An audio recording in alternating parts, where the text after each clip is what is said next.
When people first came to America, they brought us with them. Hey guys, welcome to the Bingezone. On today's episode, we're talking about American Gods Season 2, the first episode, breaking it down because there's a lot to unpack here. And after a 2-year hiatus, American Gods is finally back, so let's just jump into it. And this episode really takes place right after the ending of Season 1. Because if you guys remember, in the end of Season 1, Wednesday showed up against the New Gods and they had a confrontation at Easter's house. And Wednesday let them know that this is war. He announced himself as Odin to Shadow Moon and declared war and almost killed Mr. World. And that's where this episode starts off. We see Wednesday, Shadow Moon, Laura, and Sweeney Todd are under a car going to the castle on the rock, while Mr. World himself is devastated that Odin actually declared war. And Odin didn't just declare war and he was like, whatever.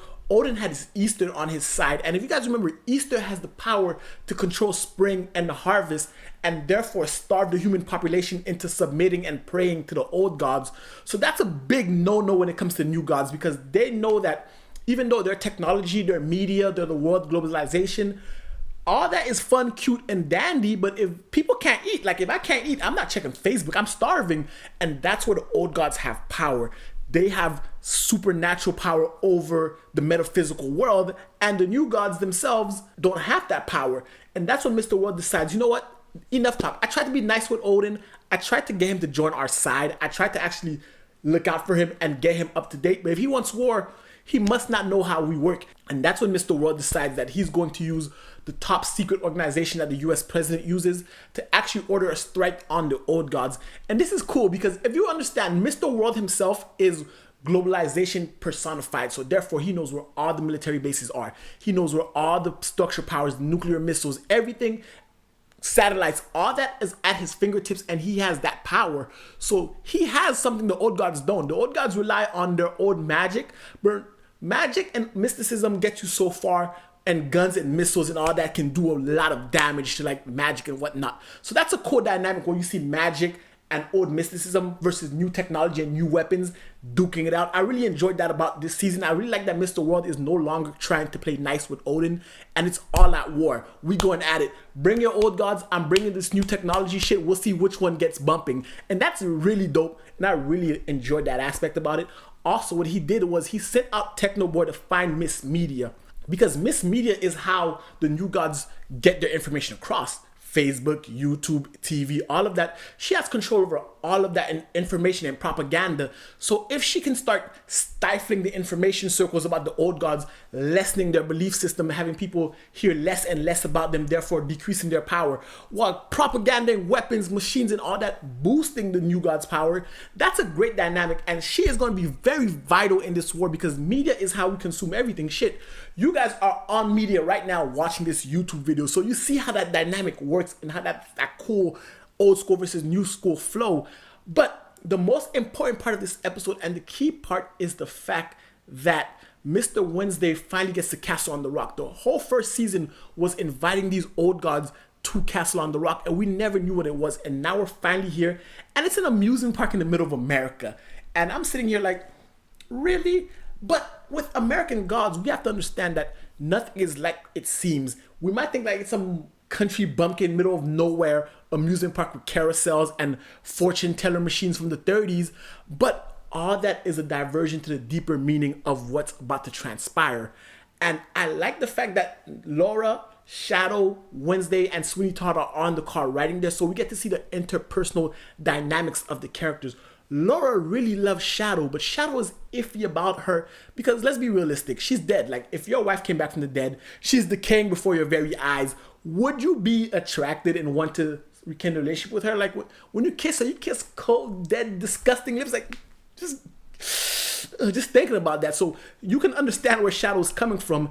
And Wednesday has his eye on her because we see that Laura has not told Shadow that Wednesday was the one who hired the hit to kill her, to destroy all of Shadow's belief systems and therefore convince him to believe in Odin. The whole point was to show that when no one has anything left to live for and no one has anything left to believe in, they will turn to the old gods. And that is why Shadow was so important in the first season, because he lost everything and Odin was able to show him, believe in me. And now Shadow is Odin's man. Like he believes in Odin. That's his homeboy. Like, he believes in the old gods and the old ways.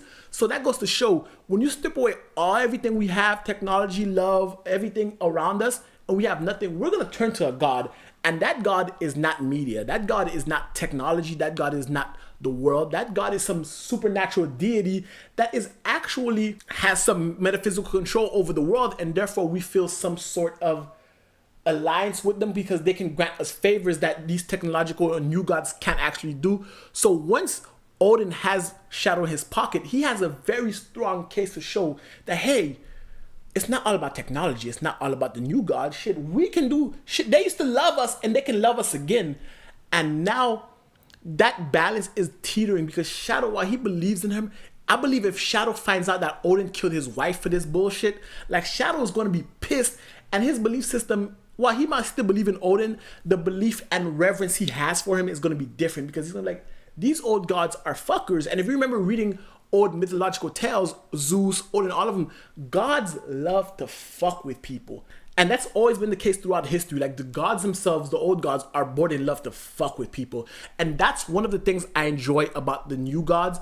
The new gods aren't really about fucking with you. Like, they want you to consume them and forget everything around you. They're like a distraction, but they don't really mess with your lives unless you are actively messing with your own life, as opposed to your old gods who purposely go into your life and fuck it up.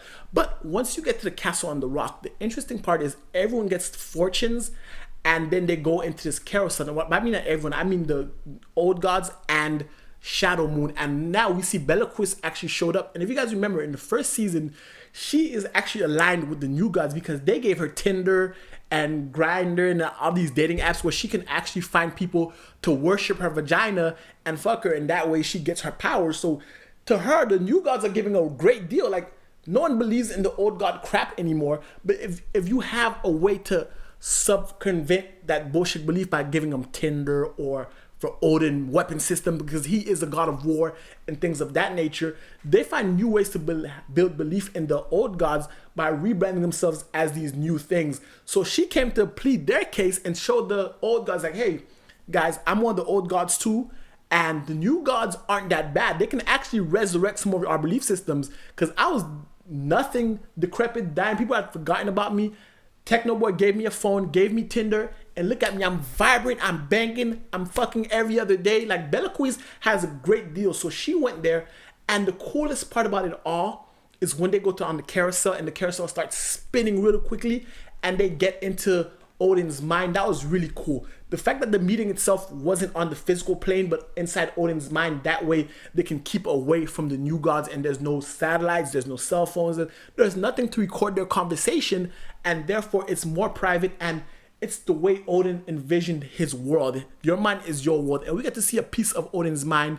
But the coolest part was actually seeing the old gods in their pure form, and damn, the old gods look fantastic. They look like gods. Like, when you see them in their pure old forms, their true forms, you can see the power revving between them. And Odin has to convince the old gods to go to war with him, and a lot of them are like, yo, like, Odin, I'm not trying to go to war here. We have the Hindu god of war, and she's saying, I'm not trying to go to war. Like, it's too much for people who don't believe in us anymore. And that's when Shadow steps in, and Shadow shows and proves that new people can believe in the old gods, because Shadow had no belief system, and now he believes in Odin. So if Shadow can believe in Odin, that means people can believe in all their other gods, and they can all go back to prominence in their different religions, sects, and they can find people to believe in them again. And that's enough to convince the old gods that, yo, we're partnering up with Odin, and we're going to fuck some new god shit up. Even though Bellaquist tried to convince them, they're like, you know what? These are gods of things, like the god of war. They feed off war. Chesnabog is the god of death and destruction with his hammer. So he wants death and destruction with his hammer. So the things that the new gods are offering isn't as satisfying as people praying at their altar, sacrificing blood to them and all of that. Because let's be real, the old gods are somewhat savage. Like, if you think about the volcano god, you have to throw people in volcanoes. And we saw Vulcan last season. Like, they're into some savage shit. So if they can get that, they'd rather that over some cell phone app like Bellaquist has. So they're on Odin's side, and they're partying. Odin's loving it. Shadow Moon's mingling with the gods. Anansi's being Anansi, and it's great. They're having a great time until Mr. World strikes, and he sets a hit out, and they're attacked. And that's the cool thing about technology. No matter where you are in the world, they can track you, they can attack you. And the episode's climax is a hitman attacking the old gods, and Shadow goes to confront him. However, Shadow's abducted by some beam ray machine from some spaceship, some secret Area 51 Roswell type shit, because we know Area 51 and Roswell are like conspiracy theories that are profound. But if they actually exist, Mr. World would have access to them. Techno Boy would have access to them. So when we see Shadow abducted, Odin loses his main believer, and one of the sisters, Soraya something, the name will be down here. She is one of the guys who guard against the unknown of the stars, and she is killed. And that is enough bloodlust to get Chernobog on board, and he curses the new gods. However, the new gods have struck first, because Mr. World was the one actually asking for peace and trying to come up with a peaceful solution to this. But when he realizes that the old gods ain't about peace, Odin's not about peace. Odin wants war. He's showing them that we can go to war your way with your swords and your meeting up with people. We can go do it my way. Drone strikes, machine gun hits, all of that, which are all cool things. And now that Shadow's away from Mr. Wednesday and he's abducted by the new gods, maybe we'll see more of the new gods and the way their base and operations work. Maybe we'll understand a bit more about just what they want and how they want to actually move about. Because throughout the first season, we saw the old gods' ways. We saw Shadow and Wednesday driving across the Midwest, meeting up some of the old gods who were long old and decrepit. But now that he's in the control of the new gods, maybe we'll see just how they talk. Maybe Mr. World will try to convince them that, yo, I understand your man Odin is Odin, but check this out. This is how we do things. This is how we run things. And maybe that could work and get Shadow on the new god's side, or at least show us, the audience, a different dynamic, a different point of view. Because so far, we see the new gods as the bad guys and the old gods as the good guys. But there has to be a reason we stop believing in old gods. Like I said, they sacrifice people and they fuck with people for no reason. And the new gods are stuff we're using now. Like, I'm recording this video using new god technology, and my life is great. Like, we as a human race have been living better in the last 50 years with the new god stuff than we've ever lived in the past thousands of years with old god belief system, because of just how convenient and easy technology makes life. Anyway, guys, that's my thoughts on the first episodes. That's the breakdown of what happened. Let me know in the comment section below, what do you think of this first episode? Where do you think they're gonna go from there? Is a full-fledged war really imminent, or is there a way to broker the peace using Shadow Moon? I'd love to hear your thoughts in the comment section below. If you like this video, definitely hit the thumbs up, hit the subscribe button if you guys haven't already. And until next time, binge on.